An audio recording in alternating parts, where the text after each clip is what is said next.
hooyo baan ahay laba wiil baan haystaa waxaan ka shaqaystaa shaqadan la dhaho taxify saas ciyaalkii ku korsanaya goormee soo gashay shaqadan taxify-ga wallahi walaal mar fog ma sii bilaabin horaan baaburka waxaan u gatay waxay ahayd inaan ilmaha ku korsado afkeen haduu dhamaadana sidii laga rabo aaba ahaan oo ma waan kala tagnay sidii laga rabo aaba ahaan oo ma aragtay meesha aaba laga rabo inuu ka soo baxay waa ka soo bixi waayay marka anigana waxaan isleeyahay raxmo maadaama ilaahay risq uu baaburba ku galiyay intaad qof ma aragtay bil aadan maalin walba isdawmar lahaydeen oo dagaal iyo buuq ilaa nimankan markii shilin la weydiiyo dagaal iyo buuq waxa ku xiga defense waxaan isdhahay walaalay macaan balkan iska beedisnayso ilaahay ku barakeeyo labada ilmood meesha isla gaartiin bal is arka ana kan nin ma korso ma bashukaansanaba sida badi ma bashukaansan kari maxaan shukaansada nin walba maxaa shukaansane kuwana booshada raadinay maalin walba baawur baa fiijinaysa hota hooyo single waa midgaan runtii hooyo single waa midgaan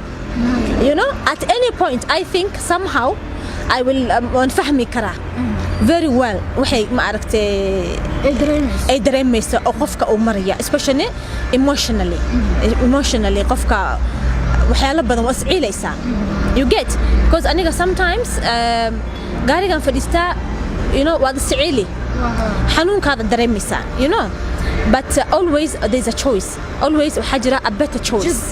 jid ka fiican baa jiro jid ka wanaagsan baa jiro you know halkan hadaad xaqdo oo boqolkaada shin aad hesho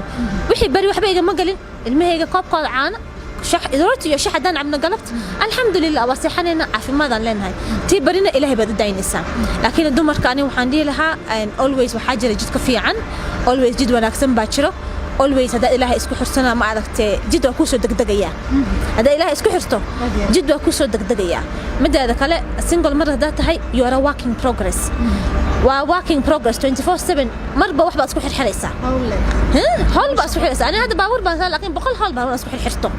you know there is hope jid ka wanaagsan helaysa dadka dhaxgal ilaahay gaad bariyaysa you know xoogaad ina baxsataa midaada kale as a mother adiga hooyadii waa adi badi in our society maanta Soomaalideena hooyo waa adi aaba waa adi nimankan ilmaha waa ku dhalaysa ninka naaqta deysdaa ninka waxa ku leeyahayba wax aan ku qabanayo iyo wax aan ku siinay ma jirto aniga kootini baan aadayay aan kootiniga waxaan ku arkay maxkamadda maxkamadda waxaan ku arkay niman dhahayo walaale inaan ku furmaa rabta waa ku furiya laakiin meherkaada cafi ilmahadan dhaqaaqooda cafi adiga korso micnaheedu adiga korso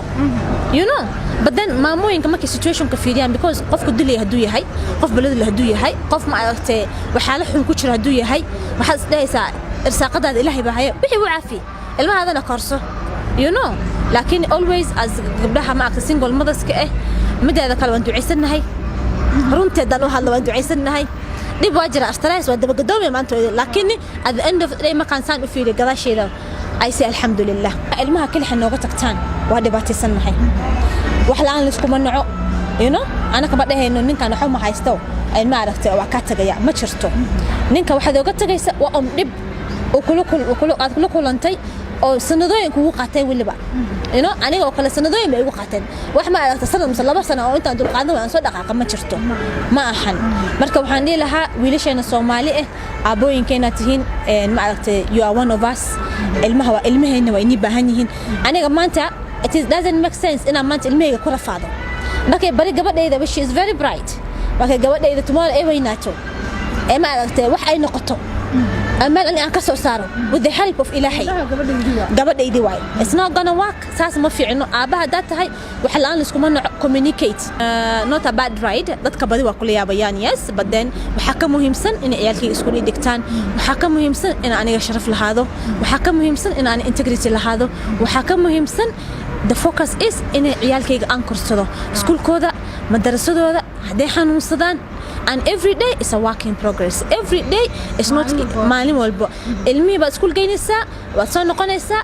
guri ba ku soo wada shaqaale haysan hadoo kale and ma aragtay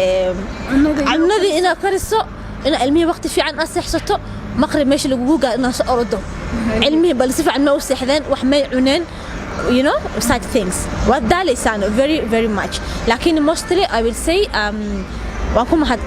mahad sheeganayaa because dadka badi way ku encourage garaynayaan but they tell you oh wow maasha ha aad ba encouragement ku sinayaan hatta maamooyinka Soomaaliga aan qaaday maamooyin waxay jirtaa maamooyin aan ka qaaday South Sudan iyo isli iyo aad bay ku yaabaan maxay dhaal maasha Allah habarre shaqayso ilaahay ba ku barakeynayo you know and they are very encouraging xogaho laakiin ani as rahma intu ilaahay wax kale iga furiyo intu ilaahay choice kale isinayo I am not ashamed. I am very proud of myself. ما كحشوني أدبا نقول فرحسنة because at the end of the day المية عانوا هذا وراعد هذا school في school الحمد لله.